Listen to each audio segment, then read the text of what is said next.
as people are still trickling in, but let me welcome everyone. Um, I'm John Paul Caponegro, photographer, poet, and member of the advisory board of TPC, the Poets Corner. Since its inception, I'll be the host today since Meg is one of our featured poets reading, and Margaret Haberman from their new collaborative book, To the Point and Back, available on the Poets Corner.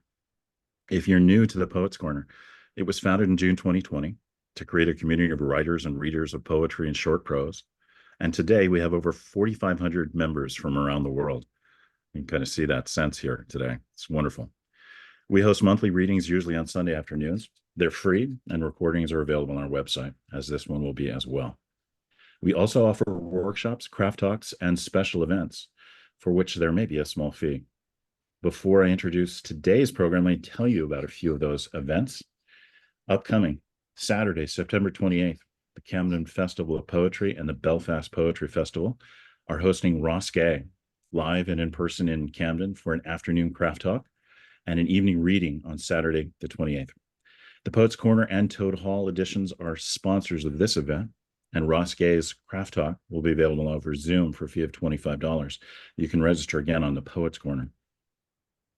October 18th through 20, if you're in the Mid-Coast, Maine area, don't miss the Belfast Poetry Festival. It's a wonderful event with lots of exciting poetry offerings, too many to list here, so definitely check out their website for all of those events. It was wonderful to participate with one with Meg several years ago. Sunday, October 20th at 4 p.m. Eastern Time, Billy Collins, often considered America's most popular poet today, will be reading from his new book to be released in November. This is one of our free talks, free readings over Zoom. Just sign up and register. It's sure to be popular. And finally, this will be our 4th year of an ekphrastic poetry challenge in partnership with the Page Gallery in Camden. The Art and Ekphrastic Poetry exhibition will open online at thepagegallery.com. Submissions open October 13th and close October 29th. TPC Poets will select 10 poets to read on the Poets Corner over Zoom on November 10th. And another 10 poets will be selected by the artists in the exhibition with their poems to be read live in the gallery on November 16th. Wherever you are in the world, you can enter. There's also a special submission category for middle school and high school students as well. So spread the word. We'd love to hear those young voices. Now for today's program. In this soulful hour, first, our featured poets, the 2 poets, will read selections from their new book, To the Point and Back. Next, I'll ask them a few questions, and finally, we'll open it up and entertain your questions as well. We're looking forward to a lively discussion here. So let me introduce our poets. First, Margaret Haberman learned to stay afloat and do the dog paddle at the age of 5. I love these bios, by the way. That's not your standard bios. I'm going to start all over again. Margaret Haberman learned to stay afloat and do the dog paddle at the age of 5 when her cousins, who lived a short 5-minute run through the woods away, built a pool. When not staying afloat in the pool, while her more talented cousins did the crawl and backflips, she was dodging waves at Campo Beach in Westport, Connecticut, or wading in the rocky shallows with her father at Carbridge on the upper stretches of the Saugatuck River. It was not until she was in her early 20s that she discovered the joys of truly swimming in the open water, when she swam from one end of a small lake to the other and back again. She likes to quote a friend, "It's never too cold to swim in Little Concord Pond." Not because it's true, since Little Concord Pond in Woodstock Township, Maine, sometimes freezes over, but because it is a kind of lesson to live by. Meg Weston's earliest swimming memories are of her brother teaching her to swim in Long Island Sound before the age of 2. Summer evenings, when the family picked up their father at the train stations after work and went for a picnic, supper on the beach, trips to Montauk with the women in the family to swim in the waves in October, and summers camping in Acadia where her grandmother taught her to brace cold ocean waters. Moving to Midcoast, Maine in 2012 introduced a new chapter she calls Big Sky Swimming, as she found herself welcomed into a community of swimmers who swim at dawn in Lake Begunnicook all summer. From the routines and confines of a wise pool in winter to the untamed expanses of open water, Meg swims throughout the year. Her adventurous spirit has led her to dive into island waters, the quarry on Green Island, skinny dipping on Little John Island, swimming with giant turtles in the tropical warmth of Hawaiian shores, and icy dips off Iceland shores in the Greenland Sea. As Maine's winter chill descends, Meg is currently embracing the invigorating challenge of cold plunges with an intrepid group of poet swimmers, including her dearest swimming poet friend, Margaret, while she dreams of swimming off the Seychelles Islands amongst the majestic blue whales. So, Meg is also the co-founder, director of the Poets Corner, co-founder, co-director of the Camden Festival of Poetry, and a member of the Malay House Rockland Board. So, you see, in the summer of 2023, these two friends decided to write a poem a day, or a poem every time they swam, rather. The result is their collaborative book of poetry that includes photographs to the point and back. Once again, you'll find more about that on the Poets Corner. To the point and back is organized by alternating voices in a rhythmic back and forth. Really wonderful way of organizing that book, which they'll follow throughout their reading. To start, Meg has asked Margaret to read a poem, and Margaret has asked Meg to read a poem. So I'm drinking well water, whether straight up or brewed, perhaps fermented, hopefully something delicious. I hope you too have your favorite thing to drink. It's sure to increase your pleasure listening to these wonderful words wash over you. Poets, take us away. Thank you, John Paul. That's so great. We really appreciate your being the host today. It's a privilege. So I get to ask Margaret to read a poem, and it's a poem she hasn't read in this book on any other live readings we've done because she says, oh, it's too long. But it's one of my favorites in the book. And so I'm going to ask you to read The Redemption Center. Okay. Thank you, Meg. Luckily, I had a little warning about this. Can you all hear me okay? I'm just going to ask for a thumbs up. Great. So one of the things that Meg and I discovered very early on in this assignment was that it's difficult to write about just swimming. In fact, it became very quickly apparent that I didn't really want to just write about swimming. And this poem came up in one of those times. And swimming, I think the word swimming appears once in this poem. So enjoy the ride, folks. And it's called The Redemption Center. And for those of you in other states where you don't have recycling of bottles, in Maine, you get 5 cents a pop or 15 for wine bottles, I think. Anyway, it's a little thing in Maine for some of us. The Redemption Center. What I wish I was doing was swimming. Instead of standing outside of the Redemption Center in the hot sun, waiting with a small tribe of strangers for our turn to go inside the air-conditioned building. That makes it sound desirable, but AC is all that's appealing about the dark paneled room with a wall fridge full of discount beer and the smell of old cigarettes and alcohol. There's a man inside with large black trash bags full of bottles. You can't see what kind. Intriguing to wonder. I'm third in line after he's done, which doesn't seem like it's going to be anytime soon.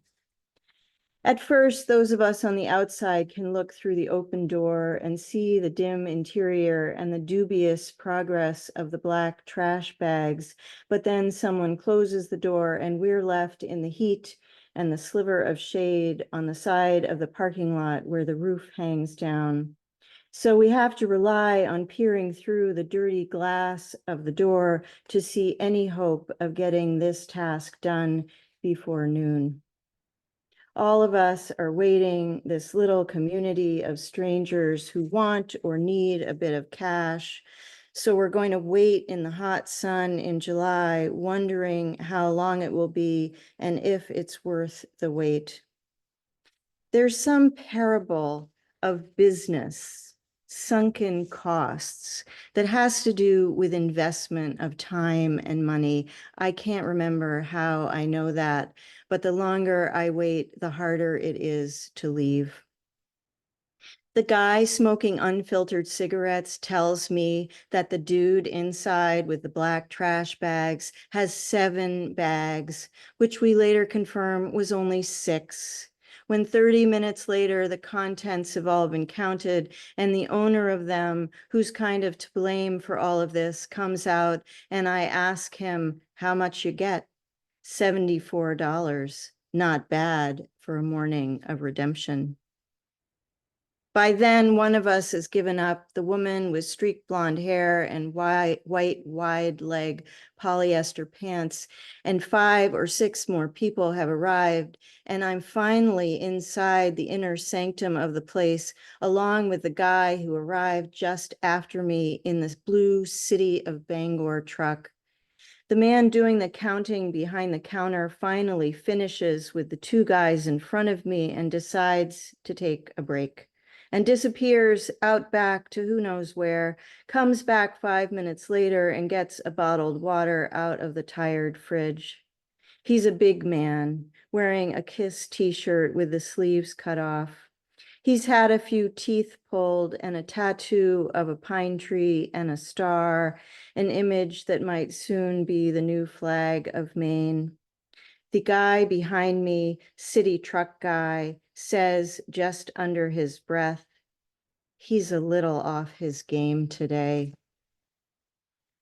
I empty my bags one by one on the beer-soaked surface, try not to look at what was inside the bags my daughter gave me, and think instead of what other people have hidden in their bags, what might be the significance of water bottles and Bud Lights, which leads me back to my own trash and where it came from, and why it felt important to stand here for almost an hour when I could have been swimming, just to pocket $15.10. And city truck guy looks around, says to me, I could put this in my next novel.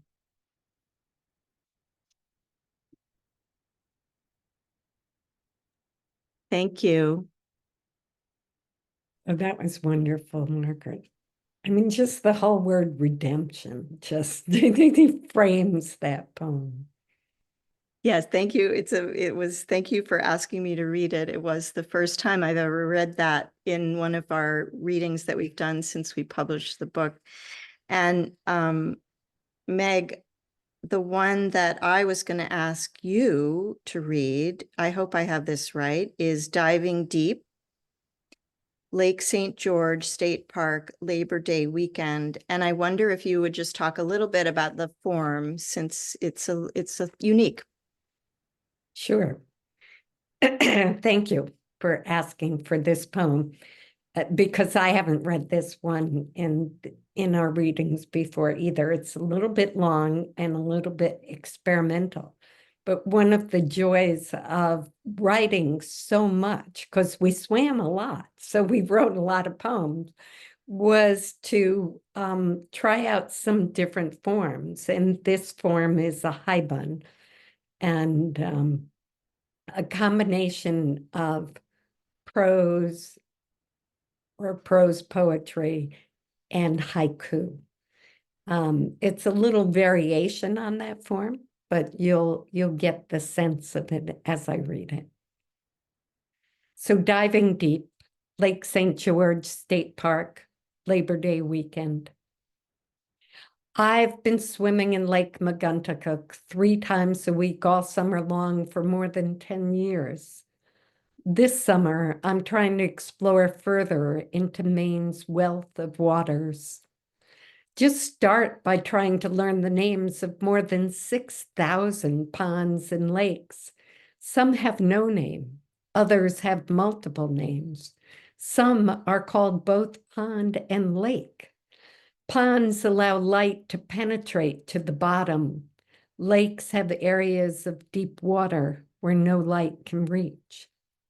A pond greater than 10 acres is called a great pond, or sometimes a lake. Named or unnamed, I want to know their depths. Summer immersion into unnamed pond or lake, penetrating light. My swimming quest gets sewn up in a button quest when I drive to see if Liberty Tool has buttons. Not that I want to sew them on anything, but I use buttons sometimes as writing prompts, and my supply has been depleted.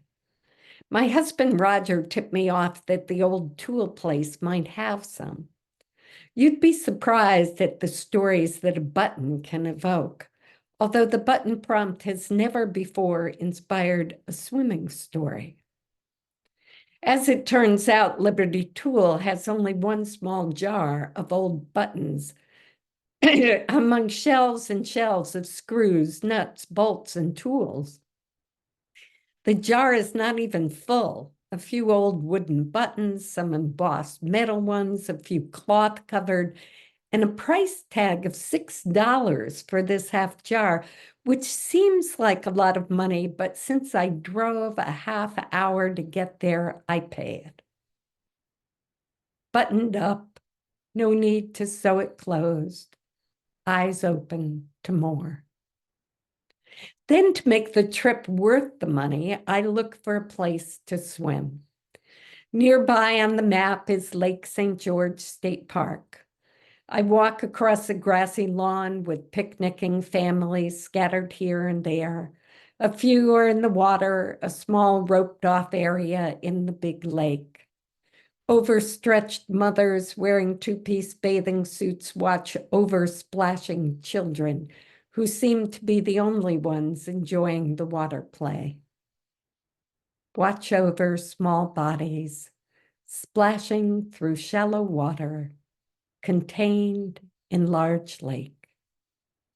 I am the only solo swimmer. I don my diving vest over my bathing suit, put on my bathing cap and goggles, attach my swim safety float around my waist, and carry my fins to the water's edge, feeling all the while like an alien entering their world. I swim out and under the rope that keeps the children safe from the pontoon party boats, speedboats, kayaks, and paddleboards. Summer swimming safely, fins, floats, finite figures, bobbing and splashing. I swim over mud that stretches far into the lake with ponds that grow like starlight on a shallow, muddy bottom that seems more like pond than lake. I swim with my orange float bobbing behind me, keeping my eye on a kayaker in her red boat paddling straight towards me. Only when we safely pass each other do I put my head down and start seriously swimming. In the middle of the lake, I pick my head up to find a loon swimming beside me, looking me over, then tilting forward and diving straight under. I try to follow it, swimming in the same general direction across the lake, but I don't see it resurface. Who knows when you dive deep where you will come up or who you will be when you return to the world. Loon leading the way, deep discovery of starlit paths across the lake. Thank you. Thank you, Meg. That was beautiful. That's great. Well, you're next. Yes, I am. So Meg and I had we often did not swim together. In fact, most of the time we weren't together, but some of our poems sort of organically ended up being in conversation with one another. And the next two poems that we are going to read are a little bit like that. And the one that I'm going to start with is called In Conversation with My Anxiety.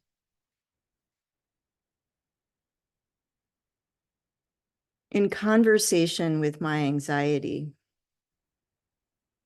It took swatting at 3 alarms, 6, 6:15, 6:20, before I get up at 7, put on my swimsuit, made my coffee, sat on the couch until 8, drove 30 minutes to Hosmer Pond.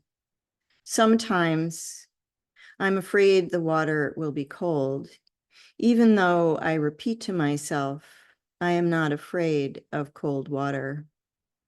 It's July.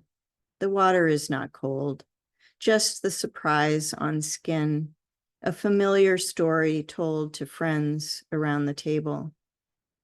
I am not afraid of the dark beneath me, although at times I imagine snapping turtles and stray fish hooks. One might assume that it is always peaceful to take one stroke after the other, to kick my feet and breathe in rhythm with the water rippling out beyond me. It's what I tell people when they ask me what I like about swimming. I tell them it's meditative. In truth, I am in conversation with my anxiety, as if it were one of those friends sitting at the table. With every pull of my arms, muscles in my back, magic of my lungs, I am saying, it's okay. Look how strong you are. Look how you move so easily through the dark and deep. See how it feels to be present, to think only of the next rotation of your arms, lifting of your feet, deep inhalation of air, beautiful, miraculous, here.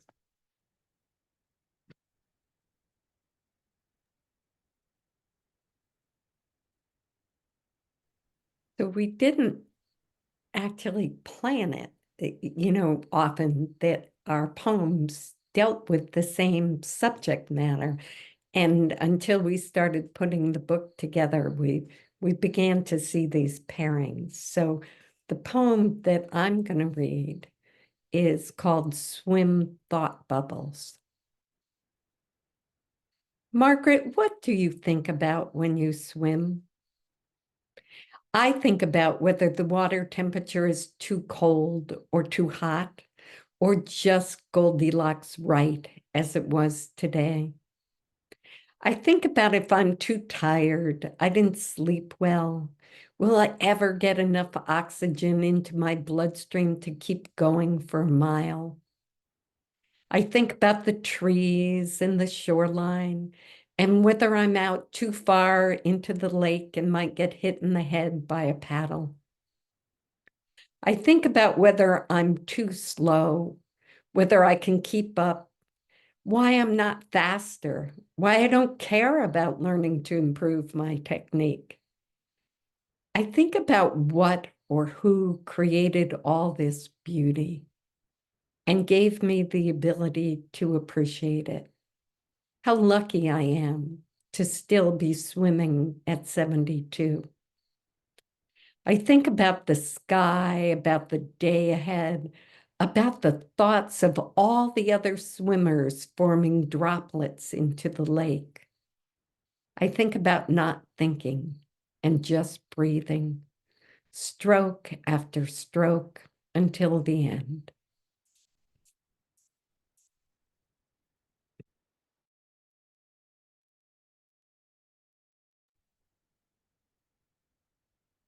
Thank you, Meg.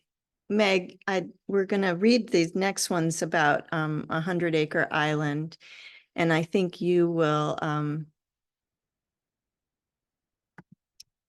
remember more Judy's project that brought us to that place. This was one of the times that Meg and I did swim together. Well, we were together. And our friend Judy was doing a project, and I think I was swimming and Judy and Meg were kayaking. Am I remembering that correctly? Yes, that was right. Anyway, so these poems were about that wild and woolly day. And my poem is called Crossing to a 100-Acre Island and Back. The swim to Turtle Crossing felt easy, even though the wind behind us was sending out a cautionary tale of what would come later on the way back to where we started. When we reached the island, I was grateful for the towel you'd carried in your boat, ready to drape around my shoulders like a shawl as we started our trek around the southern end, taking the honeymoon trail, circling back along fallen giants. Barefoot, swim cap still on to help keep warm, tiptoeing on pine needles and sap that I can still see stuck to the bottom of my foot, its dark tattoo of soil. Moving past orange mushrooms glowing beneath ferns we could not name, and then back to the slope of granite where we'd landed, the water churning up into steep, short waves. Right on the nose, we used to say. On the return, I could see you in your kayak to my left. No lee for this crossing. We had to keep pushing, paddle and fin, muscle and momentum. The best of metaphors aren't really metaphors at all, but life. A journey across, side by side, buffeted by wind and waves, keeping you in my vision just in case.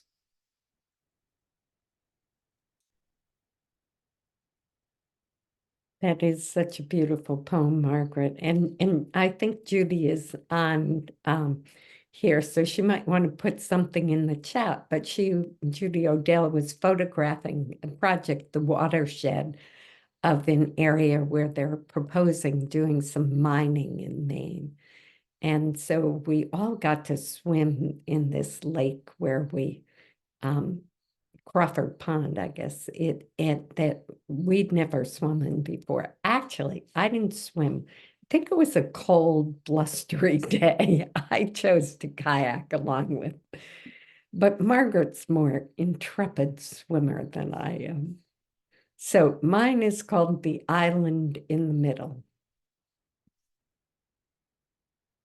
600-acre Crawford Pond surrounds a 100-acre island.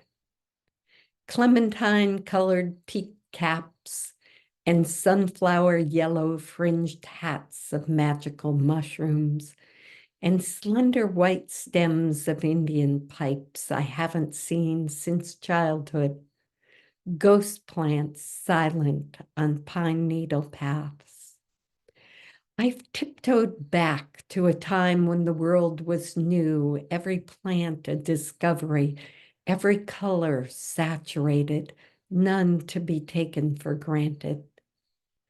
Ferns, green masses of them stretching from tree to tree, carpeting the forest floor.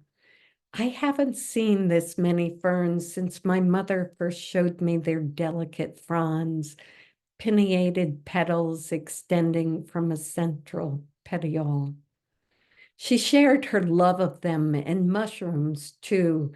They're potent to satisfy hunger or power a poison demise. Her shadow lingers in the woods as I walk, reminding me to breathe in the scent of pine and pitch, the freshness of the lake. The wind picks up, delaying our return, forcing the kayak to fight the wind to remain in one place a little longer, to linger, to relish time. Thank you. I love that description of the ferns. I think we have for this next poem a photo just to give you a bit of context. This is in Rhode Island on the Newport side of the bridge. and it's the Naval War College. And this next poem that I'm going to read is about a 2-mile swim that I did for 5 years in a row. It's a fundraiser swim, and it goes from this point across 2 miles across to Taylor Point. So I think this is about 4 a.m. and was a very striking moment before we got in the water. Thank you, Lucas.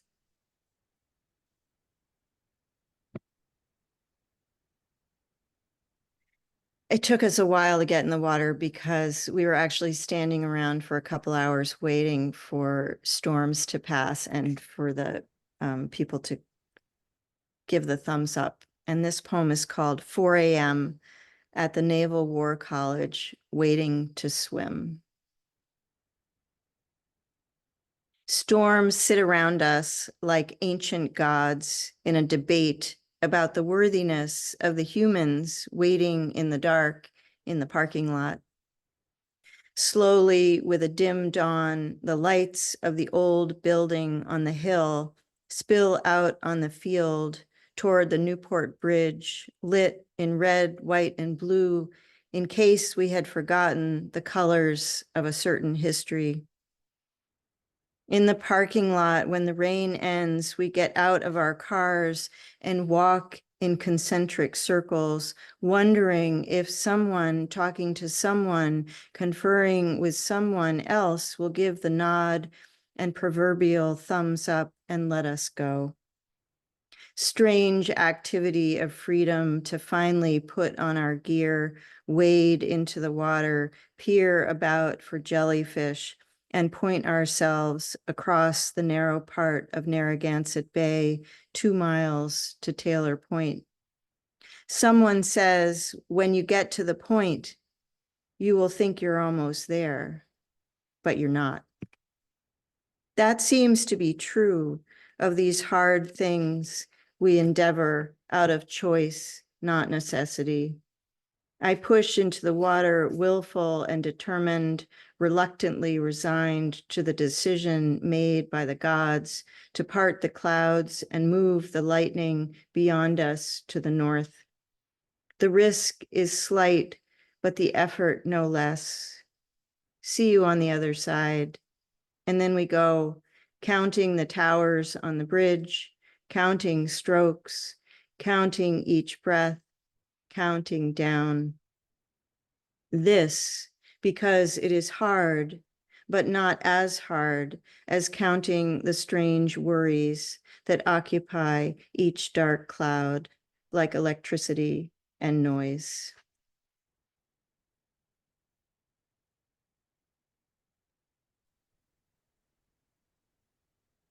Thank you for sharing that poem too, Margaret. Love that. And I love that this book, we got to include some photographs as well as the poems. And Lucas, maybe you could show the photograph I've given you that goes with my last poem that I'm going to read. Do you have that to put up? Yes, in just a moment. Okay. Well, I'll talk a little more about it. This was another day that I was sharing Judy's project, and we've gone to North Pond in Warren. And actually, Judy was kayaking, and I decided to go swimming, and I took along my underwater camera. So a lot of my photographs in this book were taken from underwater, and it's just it's remarkable to me what happens when you see the world from below the water. And so this poem that I wrote that really was inspired by this image, and I'd written it in a few different forms and decided I really liked it best as a sonnet. So Lucas, you could take the image down. Thank you so much. This is called North Pond Sonnet, August 31, 2023. Afternoon sun entices me into the water to swim through pondweed and lily stems. The delicate fronds of underwater lace catch the light. Incandescent green and golden threads, another world enmeshed with mine. August is a month of holding on, to savor 2 swims in one day, to watch still blue skies reflecting on the shimmering surface, still green leaves, summer's chlorophyll lingering. The world seen from beneath the water, mirrored, circling overhead like a balloon tied to a string of pond lilies, fragile and afloat. Thank you. It's lovely, Meg. And I believe those are the poems that we had planned to read. Excellent. They're good. Well, it's been such a pleasure to hear from both of you. It's always tremendously, I don't know, it's like savoring something. When you read the text, it's one thing, but when you get to hear the author, now when I go back and reread the thing, I can hear your voice as I'm revisiting as well. So I encourage everybody to check out the book, and I'm sure you'll have these memories as well. It always fascinating to hear and see that. So wonderful, wonderful. So tell us a little bit more about how this project, this book got started. What were the first sparks and how did you fan that fire? That's probably the wrong metaphor. What were the first drops, and how did you collect them into this cool drink? I think Meg suggested this to well, we already had a friendship. We already knew that we both loved open water swimming. And then I think Meg early in that June said, let's write a poem every time we swim. And by then it was all open water. Meg, is that how you recollect it? Yes, yeah, that's exactly it. I don't know what put that thought in my head, but and I'm often like, yeah, sure, why not? And then quickly realized, whoa, I swim a lot. And if I'm going to be true to this, it's going to be a challenge. But I think, as we write in the book, one of the things that saved us in a way was that it was a very rainy, cold summer in Maine. And so we weren't swimming 6 days a week, maybe 4 days a week, but I don't know. It sounds like a really great creative prompt. If you know you're doing something already, you're stacking it. It's like trying to develop a new habit. So yeah. every time you want to do something you need, particularly if it's something like physical fitness that you need to preserve, if you're stacking poetry with it, what a great way to fuel your writing habit. Yeah. It was great. And we created a Google Drive so that we put our poems up. So, I knew that Margaret was going to be looking for my poems, knowing that I swim almost 3 times a week, if not more. So, and I generally swim in Lake Maguntacook with a group of swimmers that swims every Monday, Wednesday, Friday at 6 a.m. And so I got tired of writing about Lake Maguntacook after a while. So I started swimming in other lakes and ponds and trying to discover them, which was another great outcome of the prompt. I often think of the camera as a passport or a ticket, kind of gets you to go to other places. So you're saying that poetry can function in a similar way, particularly if you got a project like this. That's wonderful. Wow. There's JP, there's a question from Ellen Goldsmith, which I'd be happy to read if this is a good moment to do that. Now we can pick up on my next question. That's fine. Okay. A process question about this intriguing collaborative project. Did you share the poems with each other for responses, questions, suggestions during your revision process? So we did that all along the way. You know, we didn't decide that it was going to be a book at first. It was just a prompt. And so, you know, if Margaret posted a poem in the Google Drive, I would generally give her some feedback, and she would do that for me. And, you know, maybe we would revise it, maybe we wouldn't.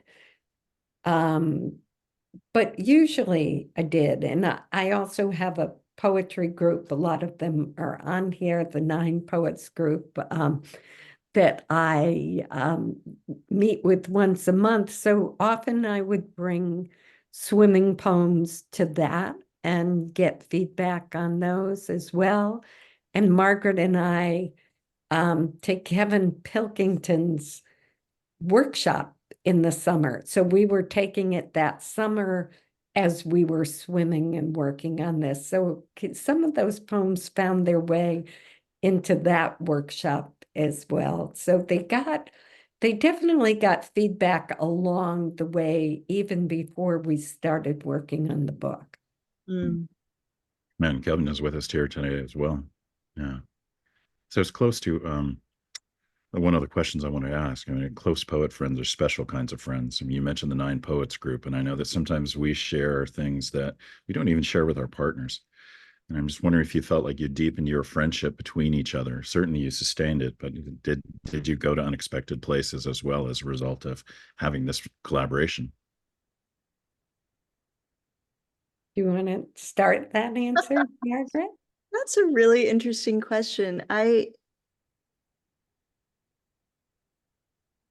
think it definitely added depth to our friendship. The first time that Meg and I have known each other for some time, but we knew each other through poetry workshops, and we hadn't really hung out except in workshops. And then one time, this was before we had this project, we went swimming in Alfred Lake, in Hope, where I was living at the time. And then afterwards, we just sat on the dock and talked about life. And out of that came our first swimming poems. So, and then I think doing this project, it's, you know, you have to navigate logistical stuff and money stuff, and like who's supposed to be doing what stuff. And so that's been actually helpful, I think, in us just learning more about each other. Hmm. Hmm. And I want to say, I think poetic friendships are a unique kind of friendship. Just as you said, John Paul, we share things deeply that we're thinking about or feeling in our poems that at least for me, I'm often not even aware that I'm thinking or feeling until I start to write about them. And oh, that's what it's like we start writing about swimming and look at all the other things that come up. And Margaret and I think we'd met before, but we took a weekend workshop with Richard Blanco. It was the first time he taught at Maine Media, and it was just for a weekend. And I just heard one of her poems, and I loved this particular poem. It had something to do with the pearl necklace. And I won't forget that image in the poem, but it just felt very familiar to me. And I said, I know I like this woman. Hmm. And so, I feel like I got to know her initially through poetry. Hmm. And I think there are so many really wonderful poetic friendships. I remember reading about Anne Sexton and Maxine Kumin, who wrote poetry together. And they left their phone lines open all day long between the two of them. So they could just pick it up and say, I'm struggling with this line here, or whatever, or, I need to take a break, and we talk for a while. And I just think there's something really magically engaged in that kind of friendship. I couldn't agree more. Yeah. Boo, the photographer, often said that photography is savoring life at 125th of a second. And I think there's something similar about savoring life through poetry, but it's a much different sense of time. One of the things I wanted to ask you is, how do you feel that including photographs in this project changed the chemistry of the experience that we ultimately encounter here in the book? That's really an interesting question, John Paul, because most books of poetry, don't include photographs because when you submit poems to a publisher or whatever, they don't want to deal with printing in color, and they don't want to deal with reproduction and whether you're happy with it or not or whatever. But because we published this ourselves, and Liz Collick was our book designer, and she's just a very, very gifted book designer. She's one of the 3 founders and Toad Hall editions. And I say, we suggested we might want to include photographs, and she was all over that. And at first, I kind of imagined them sort of just as background graphic design elements. But when she put the book together, she gave them their own white space and their own pages. And for me, it just adds another level to the experience, because they're images above and below the waterline. And so sometimes they're not just physically, this is the place that we're swimming, but they suggest even more metaphorically what this experience of swimming is about in another medium. Right. And I think it works very differently on your nervous system when you encounter an entire book that is white space and very abstract symbols than if you give them text with an image. Some of the heavy lifting of visualization is lifted, and not everybody has had this view either underwater, as you were saying. So it adds some other things, but it acts on the nervous system a little differently, almost like listening to a voiceover with or without music behind it. It has a very different emotional impact, and it takes our minds and hearts to other places. It's really quite fascinating. That's a great way of putting it. Yeah. Now, and I want to thank so many people bought the book already. And I just want to thank, I know a lot of the names that are showing up here as participants have already bought the book. So I want to thank you. When Margaret and I put it together and put it out, Margaret said, well, I know my family's going to buy some.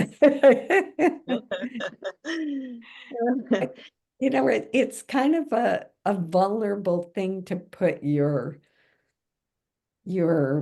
book out into the world. Yeah. Your poetry in any form out into the world, I think. It's true. And somebody said Anne Sexton was a swimmer too. I knew she had a pool in her backyard. I didn't realize that she was a swimmer. Thank you.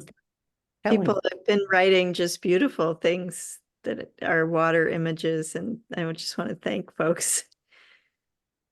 I want to save all these chats. They're just beautiful. And you can, everybody can save the chat. Just save it as a text file. Great. So what did you learn from the project? I mean, you start a project, and when you finally finish it, you end up in a new place. It transforms you. What were some of the big takeaways for each of you? I'm happy to start. I think one of the big takeaways was how how much swimming means to me, how much it's just that essential way of being in the world and allows me to appreciate the world I live in a different way, in a way of, slowing down. I spend, an hour in the mornings just looking at the sky and feeling the water and looking at the shoreline and breathing, and swimming. And it just is, it, the words that I ended that sonnet with, fragile and afloat, it made me feel the world that way. Mm. So there was something about making conscious this meaning of something that I practice, is a habit or practice I have.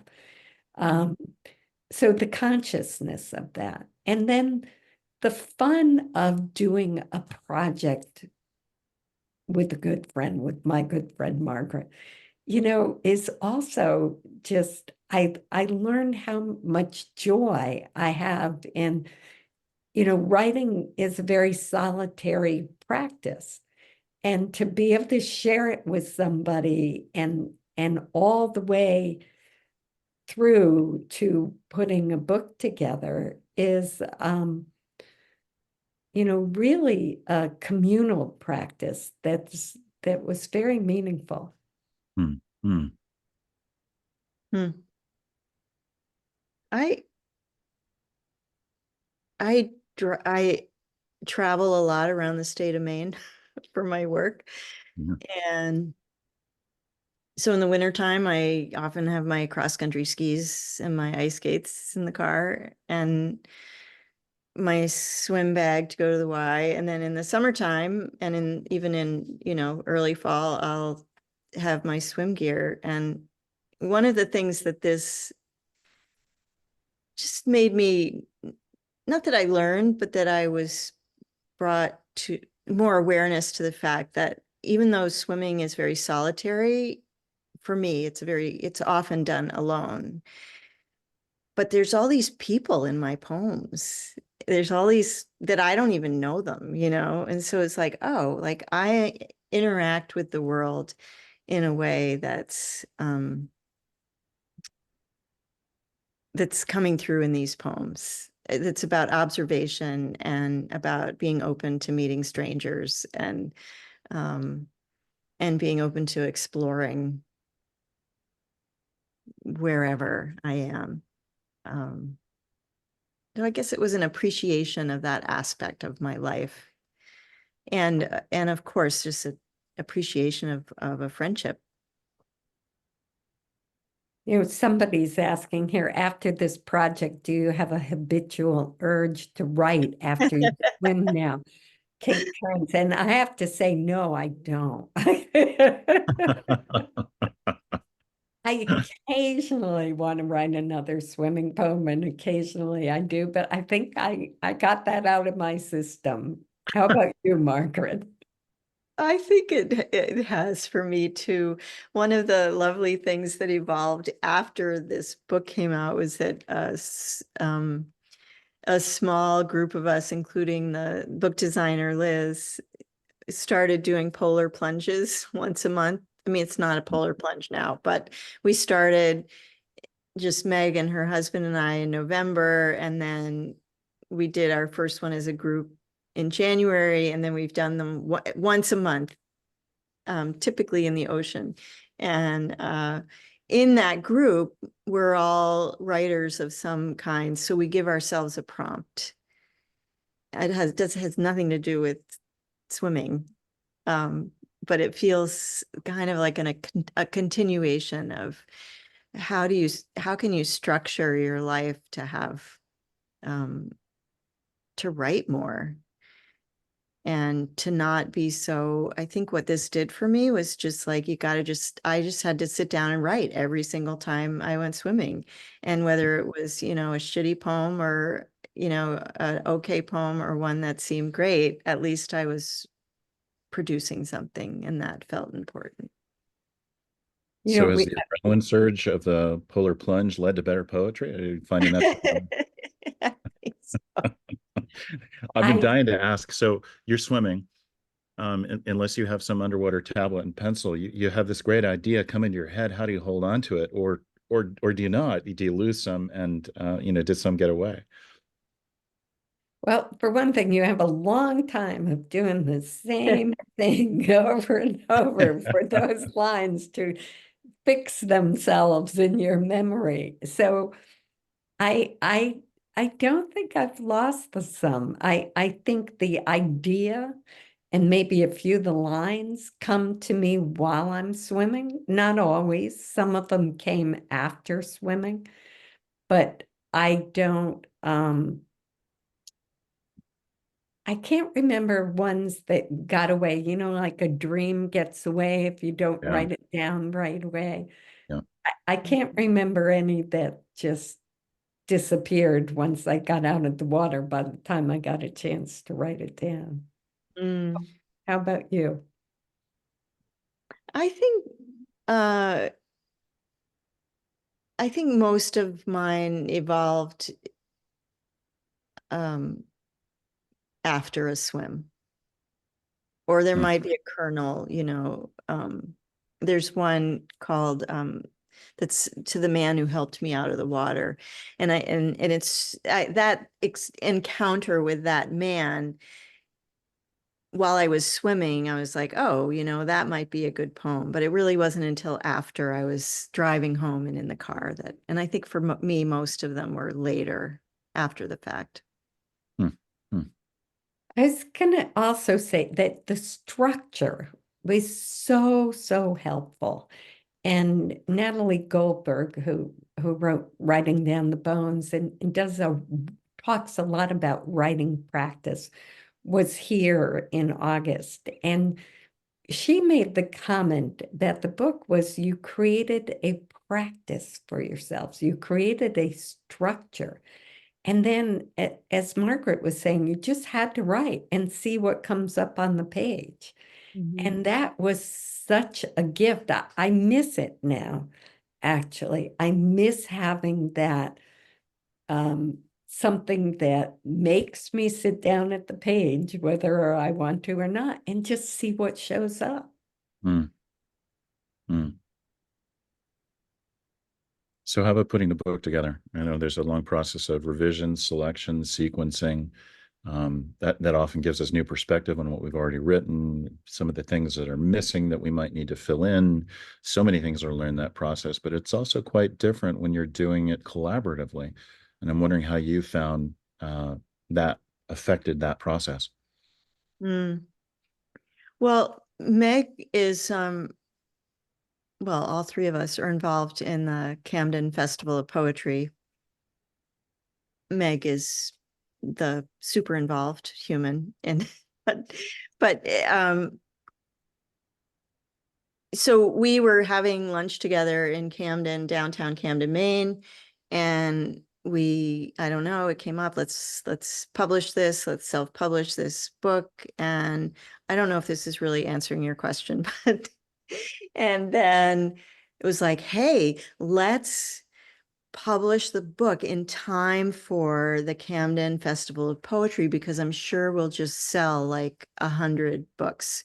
I think we sold three, you know, but it was impetus. It was like, okay, like we have a goal, a time frame. And right then we started just looking through all the poems, and we each picked out the ones that were our best poems.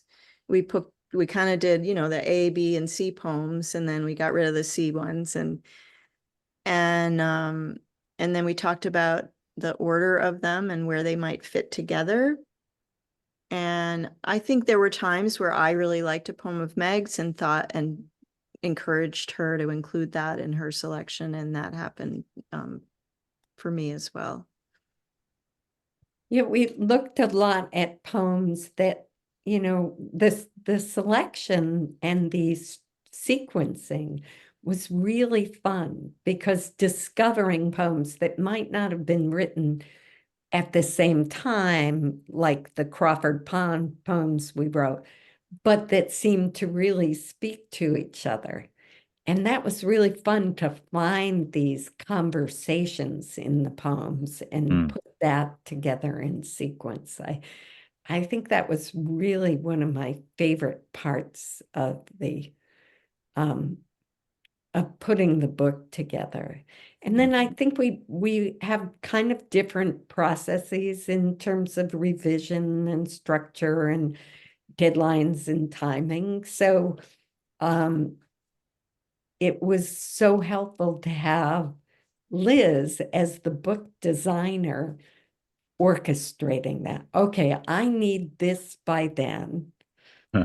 So will you all, will you select your, how many poems do you want in the book? What kind of, so she'd ask us questions that were really helpful that I know I wasn't thinking of in putting a book together. And then she'd give us suggestions for the cover or for some typefaces or things like that. And the size of the book, because when you're publishing your own book, you get to choose the size of the book. And this is not a conventional standard book size. We wanted it to feel a little different and a little more space involved. So it's a little wider than your standard size book.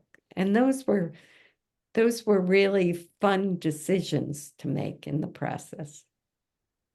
We did have a moment of, well, I don't know if it was disagreement, but Meg had a picture of that we'd taken while we were swimming in Hosmer Pond. We had on our swim caps and goggles, and it was a selfie of us in the water. And Meg thought that would be a nifty author photo. And I was like, oh no, I don't, that's terrible. So then I had to come up with something else. So then I came up with this idea. I think it was wintertime. Yeah, it And was. I said, we're gonna in our clothes, we're gonna get our friend to come with us, and we're gonna walk into the water, and Hera's gonna take some photos. And that's how this photo came to be. But yeah, that was kind of different. I thought we should actually be in the water, but it was way too cold to be in the water.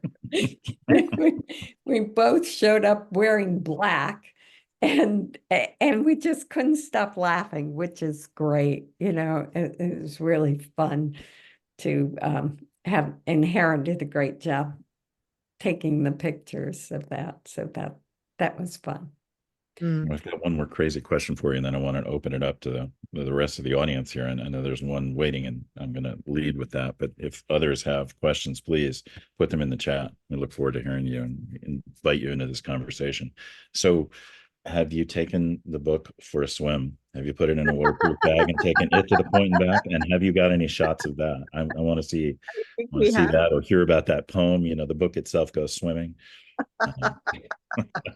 I think that's definitely next. My husband and I just got back from a paddling trip, and I was thinking about bringing it in the boat and doing some little photo shoots, but it stayed home. It seems like this thing needs to get in and under the water, just somehow. So I want to read one of the comments and follow with another question that's in there. It's kind of fun.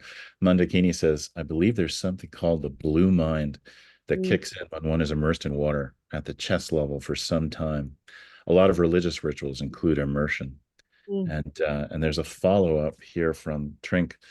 Can you talk about why you love swimming, what it does for you outside of informing your poetry?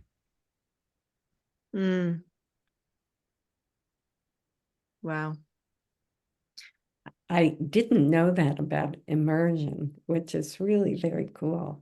Yeah. And your comment about taking the book for a swim had not occurred to me, but what did occur to me was taking it and reading it by or in the water. So Hmm. that, recording some readings of poems from it in that sense. And no, it does not float. No one's asking if the book floats. So swimming, I think I did already talk a little bit about what I love about swimming, because it just puts me in the world in a different way, present. It forces me, it's like a sitting meditation for me, because your mind goes all over the place, and then it comes back to just the stroke and the breath and Hmm. but the beauty of the world, which is why I called it big sky swimming. I swim in the pool at the Y during the winter because I like to keep swimming, and in some ways that's maybe even more meditative because I'm not experiencing. But the big sky swimming, what I love is just being able to look up at the sky and the clouds and the trees and appreciate the light and the temperature of the water. And Mm. that's what I love about swimming. I mean, I love, love, love being in the water, and people in my family or friends I have will go somewhere on vacation and I'll say, well, did you go swimming? Like I can't, like how could you not go swimming? But I'm not a very talented swimmer. I am a stubborn swimmer, Hmm. and I really love going swimming from one place to another. You know, so when I first moved to the Mid-Coast area, I signed up for the Islesboro Crossing swim, which was Northport to Islesboro, just 3 miles. But as my friend Rick Churchill says, it's really 4 miles with the current. And I think I came in second to last. Um, and it just was something about like having this goal of being in the water and doing something hard. And I mean, that's not what all my swims are like, but there's something about that that's appealing. Yeah. There's something also inspiring about hearing your journey and watching what you do. And I imagine I could make that swim, but I would have to work my way up to it. And honestly, with Margaret can do it. If I put in the work, I might be able to do it too. It's like, Well, yeah. really, really good. I But it's promise. adventurous. I mean, respect. I don't have 3 miles, four illusion. miles, really, with the current. I think respect in that cold water. Yeah. I don't have that illusion that if Margaret can do it, I can do it. It's one year after the pandemic that Life Flight Swim would allow you to swim anywhere and just record the miles and report it and raise the funds. And I I said I wanted to do it with Margaret. I think it was a 3 mile swim in Alfred Lake. 2 miles. I didn't make it 2 miles. It was like the middle of September, and we were swimming to some children's camp on the other side of the lake. And, I got 3/4 of the way there, and I was just chilled and had to turn around and head back. So I don't have the illusion that I could do a 3 or 4 mile ocean water swim. Sounds like an Irish swim. You know, how far is the pub? Oh, only a mile down the road. 2 on the way. Yeah. Susan Tenney's reading my mind here. Like, have you either of you ever had a scary experience in the water? One that ever kept you out of the water for any length of time? Sounds like she saw Jaws at an early age too.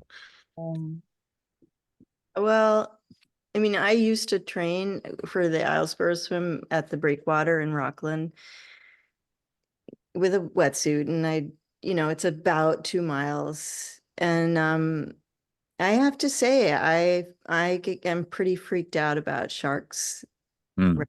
And I just can't, I still swim a little bit in the ocean. I swim long distances, in the Rhode Island swim. I was in the water for 2 miles, but so for me, it's more of an imaginary scare. Hmm. Um, that I can't, other than running across the snapping turtle, in front of me, nothing scary.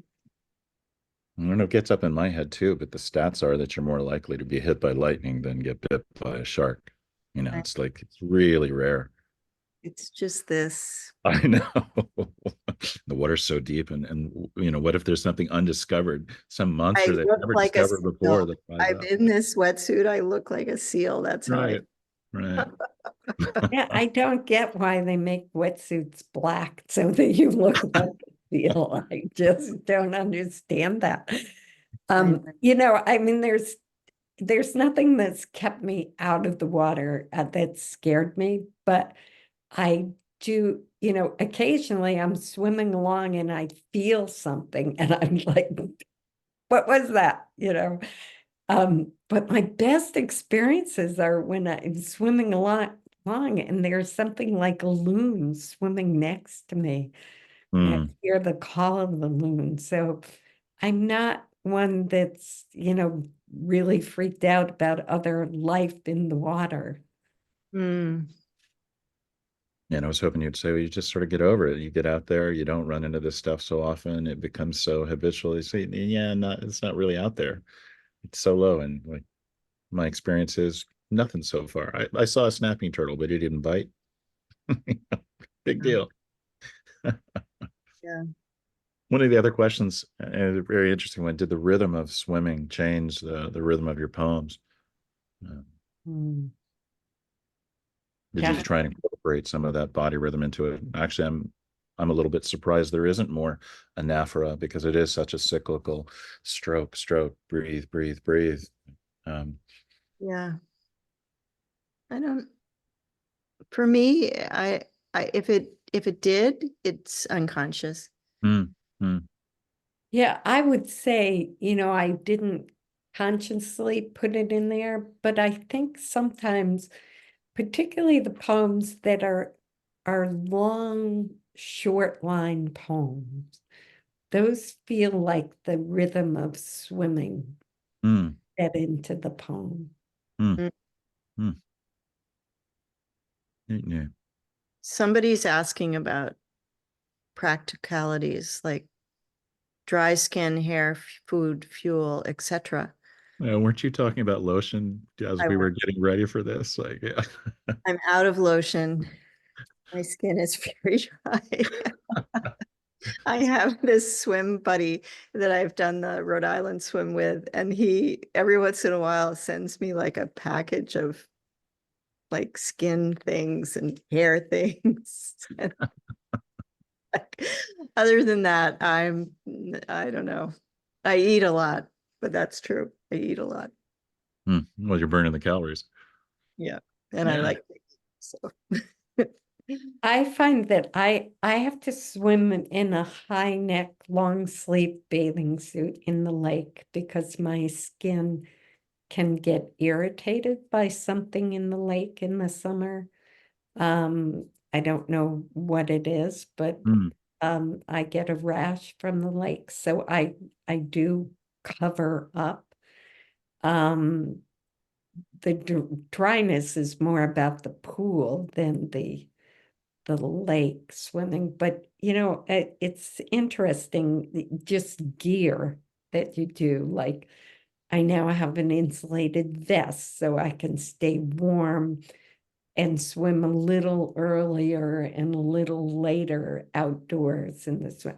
I don't have a wetsuit yet, but um I put my hair up in a cap so that I'm not drying my hair all the time, things like that. But other than that, yeah, I need lotion in the winter no matter whether I'm swimming or not. The air gets so dry here in Maine in the winter.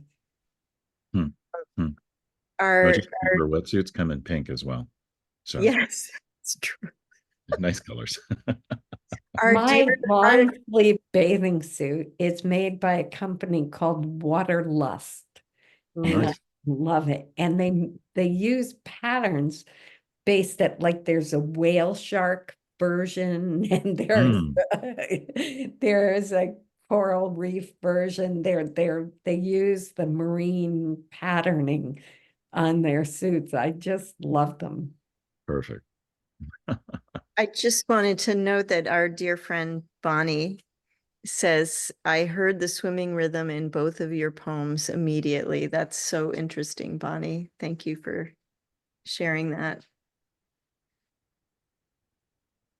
Yeah, and Ellen there is talking about Hi Bun Meg. She hadn't seen it in a series before, and it was a great way of how the rhythm changed from the prose to the haiku and back again, back and forth, which I think was also wonderful. The sense of alternation, the way that you've sequenced the book and the way that you read it today between two different voices, very rhythmic as well. Really wonderful, almost like a heartbeat.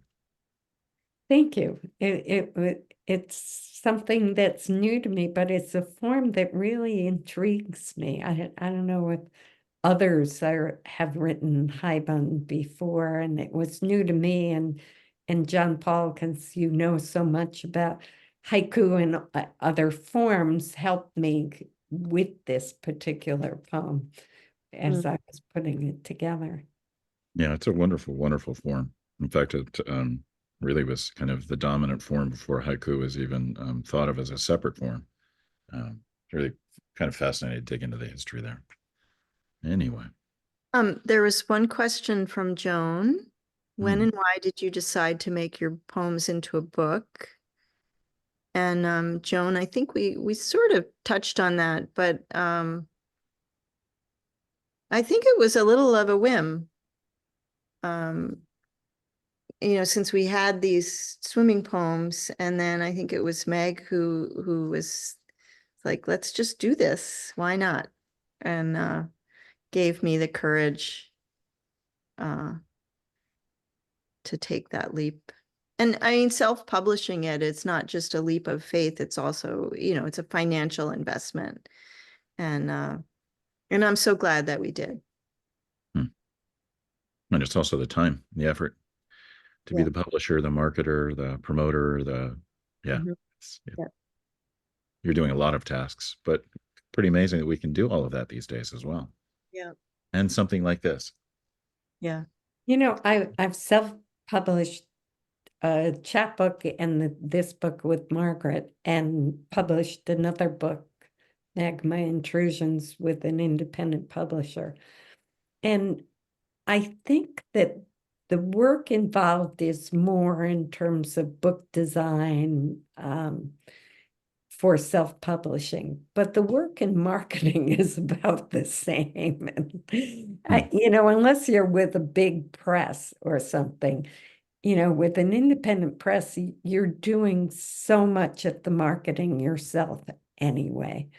That in some ways, I don't know, there are benefits to both avenues in publishing, I think. And there's times when you might want to do one and times when you will want to do the other. But I'm really glad that we did this way. And it was, I think it's the right venue. And in today's world, why not? So we're getting close to close time. Do you have questions for each other? A question that we haven't asked that you're dying to answer. When are we going swimming?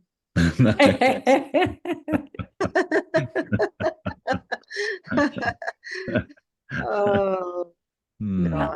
I'm eager for another project of some kind. And I don't know if you are, Margaret, or if you have one in mind or what it might be. I had at one time said, oh, they're 6,000 Oh, right. lakes in Maine. Why don't we chart all the lakes and ponds in Maine and make it a project to swim in them all? Until my husband Roger said, well, if you swam in one a day, it will take you 20 years to finish that. Oh, And God. I don't mind a long-term project, but at almost 73, 20-year project is kind of a long horizon. So That's great. Great. Well, shall I remind people to check out your book on the Poets Corner? It's available there. And remember to register for those upcoming events, Ross Gay, Billy Collins, the Frastics, and there's going to be more coming, so make sure you're on the list. And I think you wanted to close, circling back around to High Bun, you wanted to close with a haiku or two. yeah, I thought that would be fun to close with. The There haiku. are just 2 haiku in the book. All right, you start because I have to find mine. All right, well, I'm going to find mine. I got it. Okay. Okay. Cerulean blue, scattered clouds, dots and dashes, Morse code of morning. Back in hope, swimming, alone, pink fins are glowing, resting on the dock.